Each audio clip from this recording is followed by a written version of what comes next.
হাই বন্ধুসকল, আপোনালোকক আমাৰ ইউটিউব চেনেলৰ অন্য এটা ভিডিঅ'লৈ স্বাগতম জনালোঁ। ছাত্ৰ ছাত্ৰীসকললৈ ভাল খবৰ। টাটা ইণ্ডিয়াৰ ফালৰ পৰা ফ্ৰীকৈ দি আছে টেবলেট বন্ধুসকল। ইয়াৰ কাৰণে আপোনালোকে অনলাইন এপ্লাই কৰিব পাৰিব। যিসকল ছাত্ৰ ছাত্ৰী পঢ়ি আছে সেইসকলে লাভ কৰিব। ইয়াৰ কাৰণে কেনেকৈ এপ্লাই কৰিব আপোনালোকে ভিডিঅ'টো শেষলৈকে চাই থাকিব। আমি সকলোখিনি কথা অতি কম সময়ৰ ভিতৰতে আলোচনা কৰিম। ইয়াৰ কাৰণে আপোনালোকে এপ্লাই কৰিব পাৰিব আৰু সেইটো ক্লাছ 10লৈকেহে দিয়া হৈছে, কলেজৰ ক্ষেত্ৰত নহ'ব। যিসকল ছাত্ৰ ছাত্ৰী ক্লাছ 10লৈকে পঢ়ি আছে সেইসকলে এপ্লাই কৰিব পাৰিব, অৰ্থাৎ যিসকল স্কুলত পঢ়ি আছে। ভিডিঅ'টো শেষলৈকে চাই থাকিব। মই A to Z প্ৰচেছখিনি আপোনালোকক দেখুৱাই দিম, কেনেকৈ আপোনালোকে নিজৰ মোবাইলৰ পৰাই এপ্লাই কৰিব পাৰিব।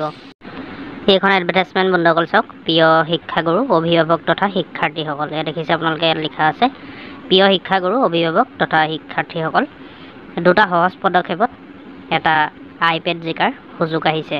আপোনালোকে দেখিছে দুটা সহজ পদ্ধতি আছে, মানে আপোনালোকে এপ্লাই কৰিবলৈ হ'লে আপোনালোকৰ মোবাইলৰ পৰাই পাৰিব। ছাত্ৰ ছাত্ৰীসকলে ঘৰৰ মোবাইলৰ পৰাই পাৰিব। আপোনালোকৰ ঘৰৰ কোনোবা এজন ব্যক্তিৰ পৰা বা পৰিয়ালৰ কোনোবা এজন মানুহৰ পৰা আপোনালোকে যিসকল ষ্টুডেণ্টে পঢ়ি আছে সেই সকলো ষ্টুডেণ্টে বা ছাত্ৰ ছাত্ৰীয়ে মোবাইলটো লৈ ল'ব। ঘৰত যিসকল গাৰ্জেন বা মা দেউতাই হওক বা পৰিয়ালৰ কোনোবা ডাঙৰ এজনে মোবাইলত আপোনালোকে এপ্লাই কৰি দিব, যিহেতু ষ্টুডেণ্টৰ মোবাইল নাই। আৰু বহুতে হয়তো নাজানেও, ইয়াৰ কাৰণে ইনষ্টাগ্ৰাম এটা থাকিব লাগিব আপোনালোকৰ। যদি নাই ইনষ্টা এটা ইনষ্টল কৰি ল'ব। ইনষ্টল কৰি ইনষ্টাত এটা একাউণ্ট আপোনালোকে বনাই ল'ব বা একাউণ্ট এটা ক্ৰিয়েট কৰি ল'ব আপোনালোকৰ নামত। যিকোনো নামত হ'লেই হ'ল, ষ্টুডেণ্টৰ নাম থাকিব লাগিব বুলি নহয়। আপোনালোকৰ পৰিয়ালৰ যিজন ডাঙৰ হয় বা যিজনে মোবাইলটো চলায় বা নিশ্চয় ইনষ্টাগ্ৰাম আছেই, আপোনালোকৰ ইনষ্টাগ্ৰামটো অন কৰিব। আৰু যদি আপোনালোকৰ ইনষ্টাগ্ৰামটোৰ পৰা চাৰ্চ কৰিবলৈ অসুবিধা পায়, আইডিটো তলত দিয়া আইডিটো চাৰ্চ কৰিব লাগিব। টাটা বিল্ডিং ইণ্ডিয়া বুলি আছে, দেখিছে আপোনালোকে। প্ৰথমতে ফ'ল' কৰিব লাগিব। ইয়াত লিখা আছে আমাৰ ইনষ্টাগ্ৰাম পেজটো ফ'ল' কৰক। প্ৰথমতে যিহেতু ফ'ল' কৰিব লাগিব, তাৰ কাৰণে আপোনালোকৰ ইনষ্টাগ্ৰামটো অন কৰিব। অন কৰা যদি আপোনালোকৰ ইনষ্টাগ্ৰাম আইডিত চাৰ্চ কৰিবলৈ অসুবিধা পায়, যদি আপোনালোকৰ স্কেনাৰ আছে, দৰকাৰ হ'লে স্কেনাৰ বুলি এপছ আপোনালোকে ইনষ্টল কৰি ল'ব। যদি অসুবিধা পায় ইনষ্টাগ্ৰামত বিচাৰিবলৈ আইডিটো, আপোনালোকে স্কেনাৰ বুলি প্লে ষ্ট'ৰত চাৰ্চ কৰিব। চাৰ্চ কৰাৰ পিছত এপছ পাই যাব, স্কেন কৰি দিব, ডাইৰেক্ট একাউণ্টটো ৰিডাইৰেক্ট হৈ যাব। আৰু যিসকলে ডাইৰেক্ট চাৰ্চ কৰিব বিচাৰে, মই আপোনালোকক দেখাই দিছোঁ কেনেকৈ চাৰ্চ কৰিব। ইয়াত প্ৰথমটো দিয়া আছে পেজটো ফ'ল' কৰিব লাগিব। 2 নম্বৰতে আপোনাৰ নাম আৰু বিদ্যালয়ৰ নামটো আমালৈ পোনপটীয়াকৈ মেছেজ DM কৰক। মানে ইনষ্টাগ্ৰামতে ষ্টুডেণ্টৰ নাম আৰু বিদ্যালয়খনৰ নাম, যিখন বিদ্যালয়ত পঢ়ি আছে বা যিখন স্কুলত পঢ়ি আছে স্কুলখনৰ নামটো লিখি মেছেজ কৰিব লাগিব। তাৰ কাৰণে আপোনালোকে কেনেকৈ ইনষ্টাগ্ৰামটো অন কৰি চাৰ্চ কৰিব, কেনেকৈ মেছেজ কৰিব মই দেখুৱাই আছোঁ। আপোনালোকে ভিডিঅ'টো শেষলৈকে চাই থাকক।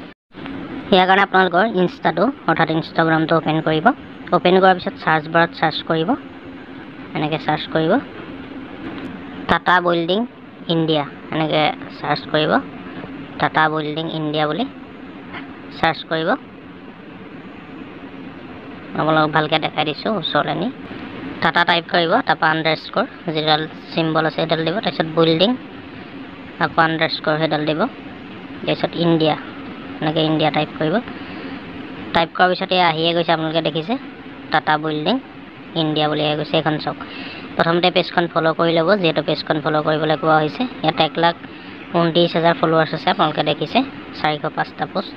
ইয়াত ফ'ল' অপশ্যনটোত আপোনালোকে ফ'ল' কৰিব। ফ'ল' কৰি দিয়াৰ পিছত আপোনালোকে মেছেজ কৰিব পাৰিব। এনেকৈ ফ'ল' কৰি দিব, ফ'ল'য়িং হৈ যাব। আপোনালোকে দেখিছে ফ'ল'য়িং হৈ গ'ল।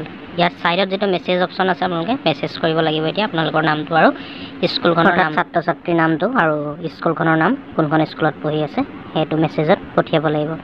মেছেজ কেনেকৈ কৰিব চাওক, সেইটো মই দেখাই দিছোঁ। মেছেজ অপশ্যনটোত আপোনালোকে ক্লিক কৰিব। ইয়াত চাওক ভালেমানখিনি পোষ্ট দিয়া আছে, এইবোৰ চাবও পাৰিব আপোনালোকে। এডুকেশ্যন ৰিলেটেড ভিডিঅ' হয় চাওক। ইয়াৰ পাছত আপোনালোকে যিটো মেছেজ অপশ্যন দেখিছে, মেছেজ অপশ্যনটোত আপোনালোকে ক্লিক কৰিব। মেছেজ অপশ্যনটোত ক্লিক কৰাৰ পিছত এনেকৈ ক্লিক কৰিব। ক্লিক কৰাৰ পিছত কীবৰ্ডখন ওলাই যাব। ইয়াত আপোনালোকে ফাৰ্ষ্টতে ষ্টুডেণ্ট নেম বুলি টাইপ কৰিব।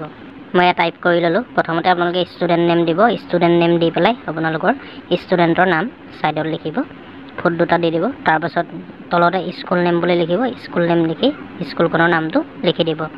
2টা সমানত লিখিব যাতে সমান হয়। ইয়াৰ পিছত চেণ্ড যিটো অপশ্যন ছাইডত থাকিব, চেণ্ড কৰি দিব। চেণ্ড কৰি দিয়াৰ পিছত বছ কাম ইমানেই বন্ধুসকল, চেণ্ড হৈ যাব। ইয়াৰ পাছত বন্ধুসকল আপোনালোকৰ নামটো যদি ওলায় বা আপোনালোক যদি উইন হয়, তেন্তে আপোনালোকক কণ্টেক্ট কৰা হ'ব বন্ধুসকল। আপোনালোকে যিটো নামৰ পৰা ফ'ল' কৰিব তাতে আপোনালোকক আকৌ ইনষ্টাতে কণ্টেক্ট কৰা হ'ব বা ইনষ্টাতে আপোনালোকক যোগাযোগ কৰা হ'ব ইনষ্টাৰ জৰিয়তে। যিহেতু আপোনালোকে ফ'ল' কৰিছে সেইকাৰণে আপোনালোকক যোগাযোগ কৰাব যদি আপোনালোকে গতিকে গম পালে আপোনালোকে কেনেকৈ পাৰ্টিচিপেট কৰিব লাগিব বা কেনেকৈ এপ্লাই কৰিব লাগিব আপোনালোকে ইনষ্টাটো অন কৰি ফ'ল' কৰি পেলাই নামটো আৰু স্কুলৰ নাম চেণ্ড কৰি দিব গতিকে বন্ধুসকল ভিডিঅ'টো আজি ইমানে আছিলে যদি চাই ভাল পালে লাইক কৰিব আৰু শ্বেয়াৰ কৰিব যাতে সকলো ছাত্ৰ ছাত্ৰীয়ে সুবিধা ল'ব পাৰে তাৰ কাৰণে ভিডিঅ'টো শ্বেয়াৰ কৰিব কিবা সুধিবলগীয়া থাকিলে নিশ্চয় কমেণ্ট কৰি জনাব এনেকুৱা ধৰণৰ আপডেটবোৰ দৈনন্দিন পাই থাকিবলৈ আমাৰ চেনেলটো ছাবস্ক্ৰাইব কৰি ল'ব ধন্যবাদ